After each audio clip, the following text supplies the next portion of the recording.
வணக்கம் மக்களே, welcome to universe voice Tamil. இன்று நாம் காண இருப்பது சிவகீதை அத்தியாயம் 12.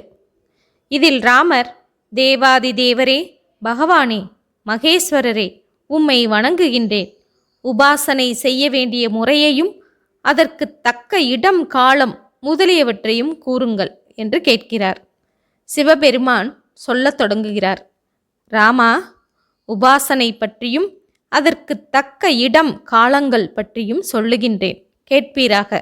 சகல தேவர்களின் தேகங்களும் எனது அம்சத்தினால் பிரிக்கப்பட்டனவாக உள்ளன.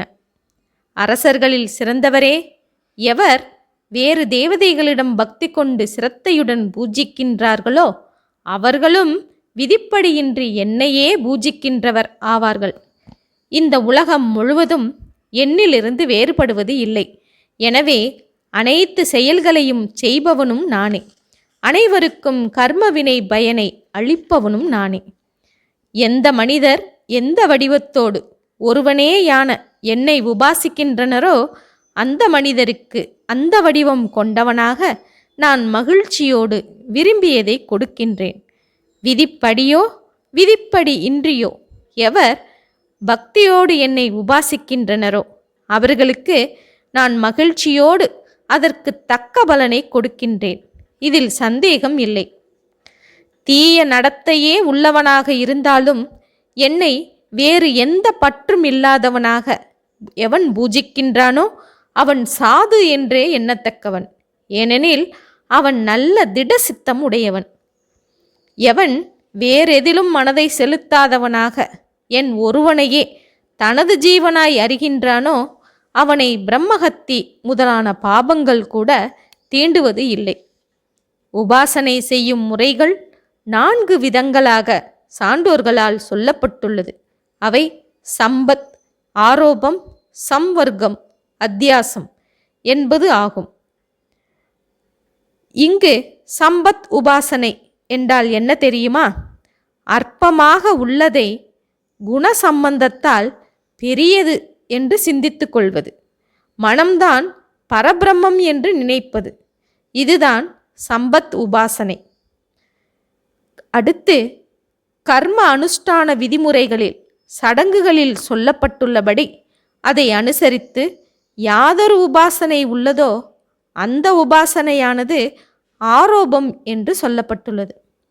உதாரணமாக, ஓம் எனும் மந்திரத்தை உரத்த குரலில் உபாசனை செய்க என்று சொல்லப்பட்டுள்ளது என்றால் அதை அனுசரித்து அவ்வாறு செய்வது ஆரோபம் என்று அழைக்கப்படுகின்றது. அடுத்து அத்தியாசம்.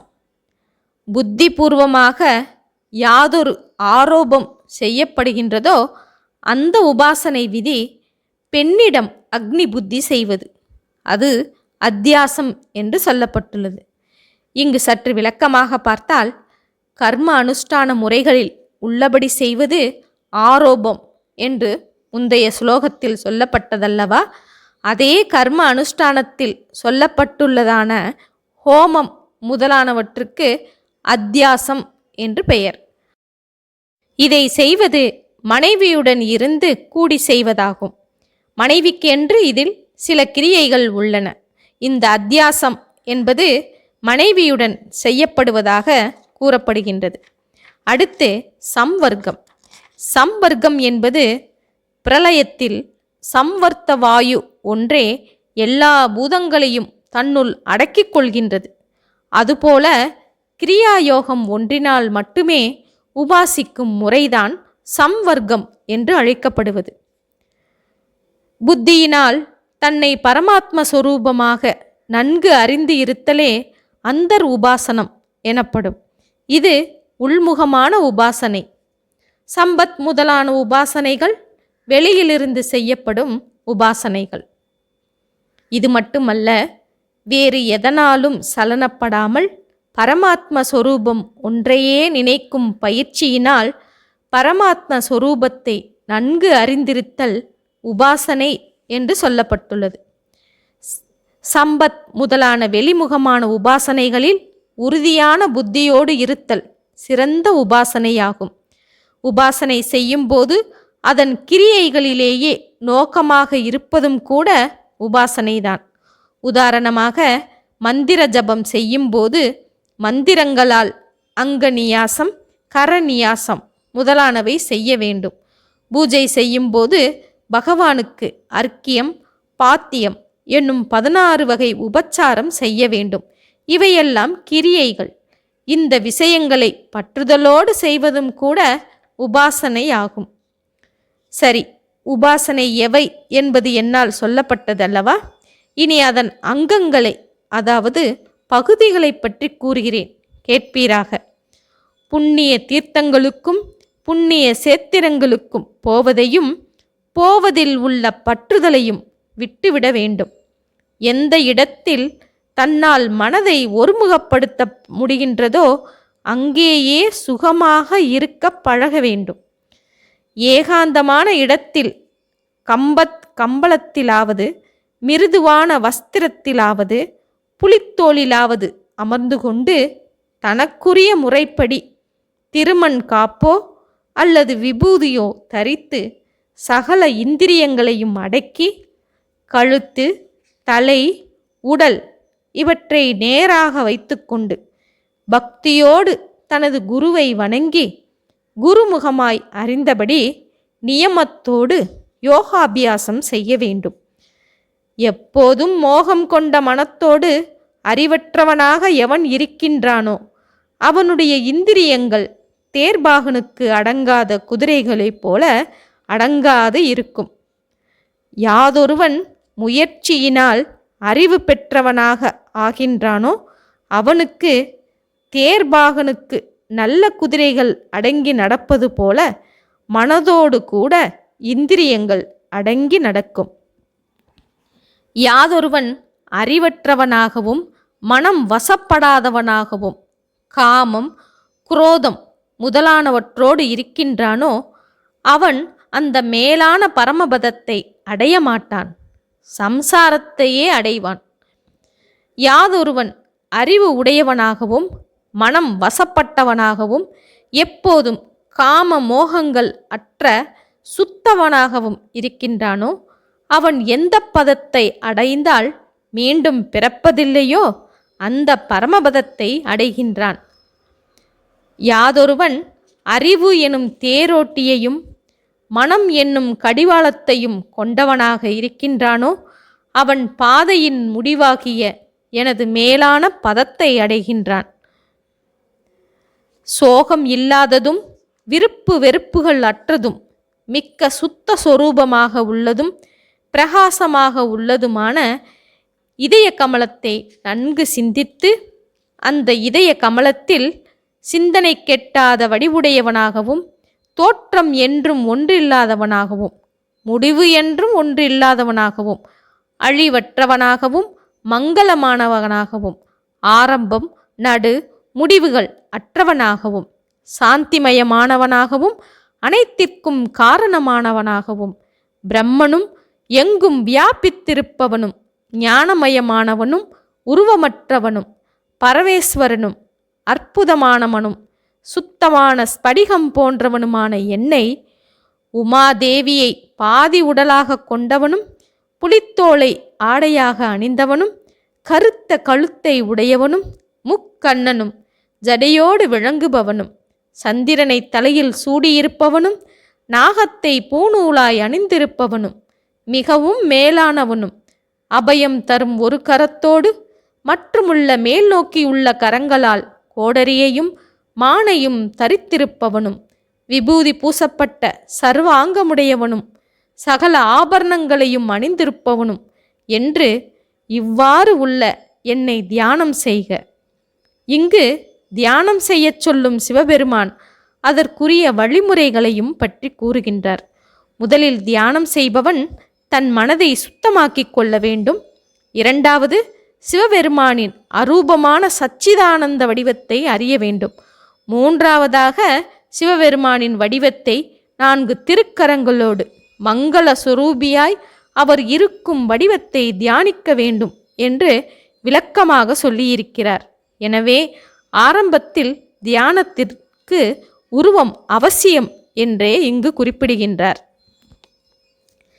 இவ்வாறு மனிதன் ஆத்மாவை அரணியாகவும் ஓம் எனும் மந்திரத்தை மேல் அரணியாகவும் செய்து தியானமாகிய கடைதலை விடாது செய்வதால் என்னை நேராக தரிசிக்கின்றான் என்று சொல்லுகின்றார் சிவபெருமான். 2 அரணிக்கட்டைகளை எடுத்து ஒன்றோடு ஒன்று தேய்க்கும் போது நெருப்பு உண்டாகும். இங்கே ஆத்மாவை ஓர் அரணிக்கட்டையாகவும் ஓம் எனும் மந்திரத்தை மற்றோர் அரணிக்கட்டையாகவும் சொல்லுகின்றார். அங்கே அரணிக்கட்டைகளை தேய்த்தால் நெருப்பு தோன்றும், இங்கே சிவ தரிசனம் கிட்டும் என்பதைத்தான் சிவபெருமான் இப்படி விளக்குகின்றார். தொடர்ந்து சிவபெருமான் பேசத் தொடங்குகின்றார். நான் வேத வாக்கியங்களால் அடையக்கூடியவன் அல்ல, சாஸ்திரங்களால் அடையக்கூடியவன் அல்ல, மனதாலும் அடையக்கூடியவன் அல்ல. தீய காரியங்களிலிருந்து விடுபடாதவன் அடைகின்றதில்லை. ஏகாக்கிர சித்தமில்லாதவன் அடைகின்றதில்லை. அமைதியற்ற மனமுடையவனும் அடைகின்றதில்லை. பிரம்ம ஞானத்தினாலேயே என்னை அடைய முடியும் என்கிறார் சிவபெருமான். விழிப்போடு காரியமாற்றிக் கொண்டிருக்கின்ற நான் உண்மையில் யார்? ஆனந்தமாக தூங்குகின்ற நான் உண்மையில் யார்? கனவு கண்டு கொண்டிருக்கின்ற நான் உண்மையில் யார் என்று ஆராயும் போது இவை எதுவுமே நானல்ல, அனைத்தும் மாயையே என்கிற ஞானம் ஏற்படும். அப்போது பிரகாசிக்கின்ற அந்த பிரம்மமேதான் தான் என்பதை அறிவான். அந்த நிலையில் சகல பந்தங்களிலிருந்தும் விடுபடுகின்றான். விழிப்பு, உறக்கம், கனவு என்னும் 3 நிலைகளிலும் அனுபவிக்கப்படுவது, அனுபவிப்பவன், அனுபவம் என்கிற 3ஆக உள்ளது யாதொன்றோ அதுவும் நானே. நான் ஜோதி வடிவினன், சாட்சியாக இருப்பவன், ஞான வடிவினன், சதாசிவன். நடுப்பகல் சூரியனைப் போன்ற கோடி சூரியன்களின் ஒளி உடையதும் கோடி சந்திரர்களின் குளிர்ச்சி உடையதும், சூரியன், சந்திரன், அக்னி எனும் திருக்கண்களை உடையதும், மலர்ந்த தாமரை போன்று புன்னகை பூத்த வதனம் உடையதுமான ரூபம் சிவஸ்வரூபம். ஒரே பரம்பொருளே எல்லா பூதங்களிலும் மறைந்துள்ளவனாகவும் எங்கும் நிறைந்துள்ளவனாகவும் சகல பிராணிகளின் உள்ளத்தில் இருப்பவனாகவும் சகல காரியங்களையும் பார்த்து கொண்டிருப்பவனாகவும் சகல உயிர்களிலும் வசிப்பவனாகவும் சாட்சியாகவும் அறியச் செய்பவனாகவும் குணங்கள் அற்றவனாகவும் எல்லாமாகவும் உள்ளது. ஏகனும் சர்வத்தையும் வசப்படுத்தி இருப்பவனும் சகல பிராணிகளின் அந்தராத்மாக்களில் இருப்பவனாயினும் மூலக்காரணனான தான் ஒருவனே ஆனவனும் நித்தியனுமான என்னை இந்திரியங்களை வென்ற தீரர்களே அறிவார்கள். சாஸ்வதமான சாந்தி அவர்களுக்கே கிட்டும், மற்றவர்களுக்கு இல்லை என்கிறார். அது மட்டுமல்ல, அக்னி ஒருவனேயாயினும் உலகத்து பொருட்களை அடைந்து உருவம் தோறும் அதே போன்ற பிரதி உருவத்தை அடைகின்றதோ அப்படியே பரமாத்மா ஒருவனேயாயினும் அனைத்து பிராணிகளுக்குள்ளும் அந்தராத்மாவாக உருவந்தோறும் அதே பிரதி போன்ற உருவத்தை அடைந்ததாக உள்ளது மற்றும் வெளியிலும் உள்ளது. எவன் புருஷனும் எங்கும் நிறைந்திருப்பவனும் சூரியனைப் போன்று ஒளிர்பவனும் அறியாமைக்கு எட்டாவதவனுமாகிய என்னை அறிகின்றானோ அந்த ஞானியே இந்த உலகில் முக்தனாவான். முக்திக்கு வேறு வழியும் இல்லை. நான் முதலில் ஹிரண்ய கர்ப்பனை படைக்கின்றேன், அவனுக்கு வேதங்களை உபாசிக்கின்றேன். இவ்வாறான என்னை அறிந்து புராணனும் புருஷனுமாகிய என்னை துதிப்பவன் மரணத்தினின்று விடுபடுகின்றான். எவன் அமைதி முதலான தன்மைகளோடு இருந்து என்னை இவ்வாறு உள்ளபடி அறிகின்றானோ அவன் மீளா துயரங்கள் நீங்க பெற்று இறுதியில் என்னிடமே லயமடைகின்றான். இவ்வாறு சிவபெருமான் ராமருக்கு உபதேசம் செய்கின்றார். இத்தோடு 12வது அத்தியாயம் நிறைவு பெற்றது. இதன் தொடர்ச்சியான 13வது அத்தியாயத்தை அடுத்த காணொளியில் காண்போம். மீண்டும் சந்திப்போம். நன்றி, வணக்கம்.